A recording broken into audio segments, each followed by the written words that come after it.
You know, back in 2011, the world was celebrating. We had a brand new country, South Sudan. And this was a huge moment, just full of incredible hope, born from literally decades of struggle. But then, just 2 years later, all that hope was completely shattered.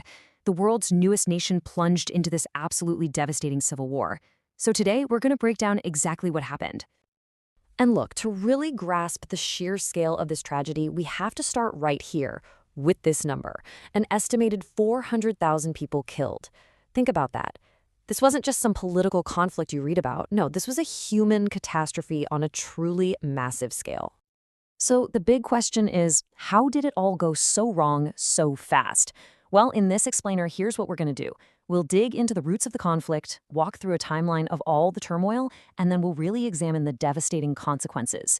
After that, we'll look at the fragile peace that exists today, and then, really important for you guys, we'll distill the key takeaways you absolutely need to know. All right, so to really get how this whole thing just exploded, we need to rewind a bit. We've got to look at the political power struggle that basically lit the fuse. The immediate trigger? A really bitter rivalry right at the very top of the government. Okay, so this whole conflict really boiled down to two key figures. You have President Salva Kiir, who is ethnically Dinka, and his vice president at the time, Riek Machar, who is ethnically Nuer. Now, in December 2013, things just came to a head. Kiir accuses Machar of trying to stage a coup. Machar, for his part, completely denies it. He says, no way, Kiir is just using this as an excuse to purge his rivals and grab more power for himself. And that political fallout, man, it just ripped through the country. It fractured the national army right down ethnic lines and basically set the entire nation on fire. Now, if you're studying this, here's a really simple way to remember the core causes. Just think of the mnemonic PET. First, P is for power. This was a raw, brutal struggle for control of the state. Then you've got E for ethnic tensions.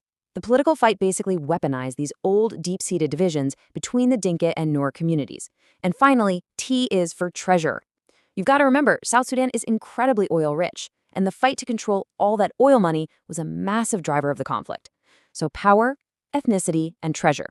PET. Those were the three key drivers of this war. So, that political spark we talked about? It didn't just fizzle out. It erupted into a full-blown war, and fast. But here's the thing you need to understand. This conflict wasn't just one long, continuous battle. It was more like a series of incredibly violent phases, broken up by these fragile peace deals that, again and again, tragically just completely failed. Okay, let's walk through this. The fighting first kicks off in the capital, Juba, back in December 2013. A ceasefire gets signed just a month later, but it doesn't hold. Then, in August 2015, they sign a big compromise peace agreement. But not even a year later, horrific fighting breaks out in Juba again, and this time it forces Machar to flee into exile. It takes another 2 years for a new deal to be signed in 2018, which eventually leads to a unity government in February 2020. So you see the pattern here, right? It's this vicious cycle, violence, then talks, then a deal, and then right back to violence. And to really understand just how horrific this war was, you have to look at events like the Bentiu massacre in April 2014. This was a real turning point. After rebel forces took over this key oil town, they went from a mosque to a hospital to a church, separating people based on their ethnicity and then just killing them. Hundreds of civilians. This proves it, right? This was not just a war between soldiers. Civilians were being systematically and brutally targeted. So what was the impact of all this? Well, on the people of South Sudan, it has been nothing short of catastrophic. The numbers, they just paint an absolutely grim picture of a nation completely torn apart. The scale of displacement was just staggering. We're talking about over 4 million people forced to leave their homes. That's about a third of the entire population. Can you imagine? 1.8 million of them were displaced inside South Sudan, and another 2.5 million had to flee to neighboring countries like Uganda and Sudan. This created one of the world's largest and most desperate refugee crises. And the human toll, wow, it went so far beyond the battlefield.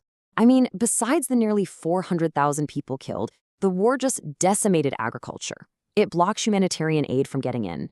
This led to a devastating famine that left 6 million people, 6 million, facing starvation. And as if that wasn't bad enough, all sides were recruiting child soldiers.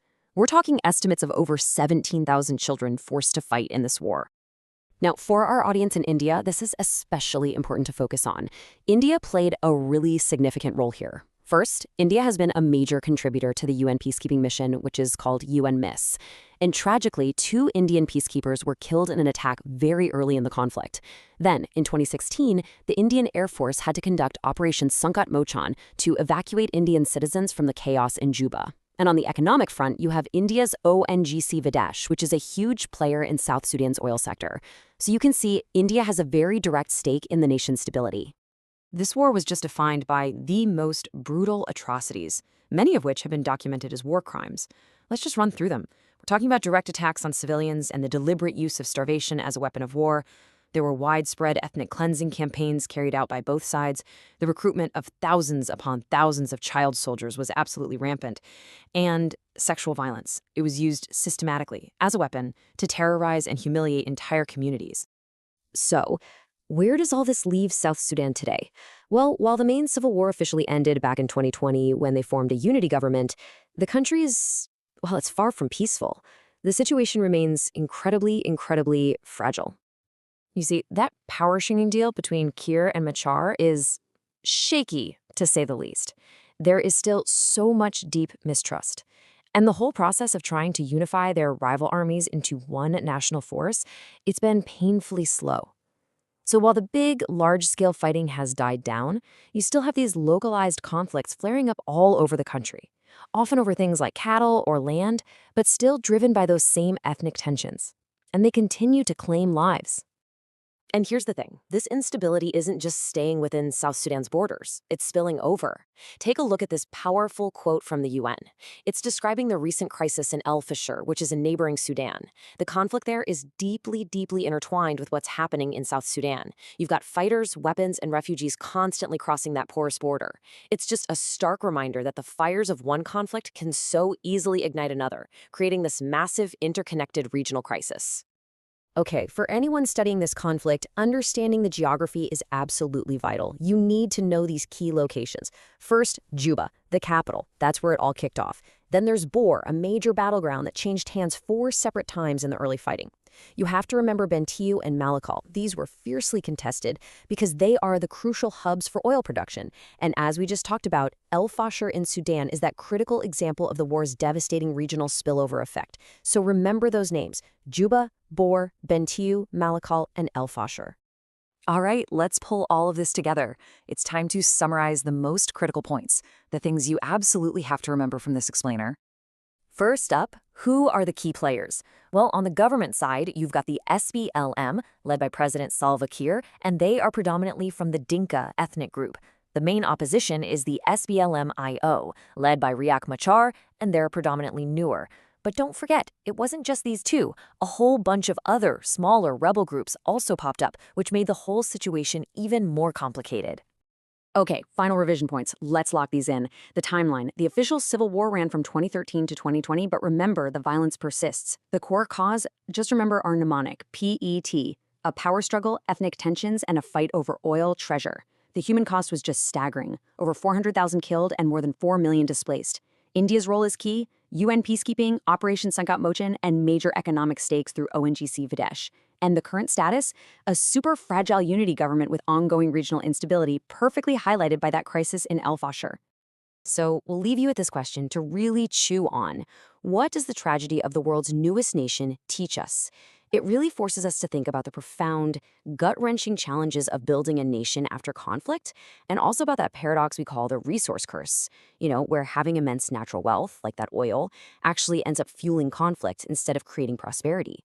The story of South Sudan is a truly sobering reminder of just how quickly the beautiful dream of a new nation can turn into an absolute nightmare.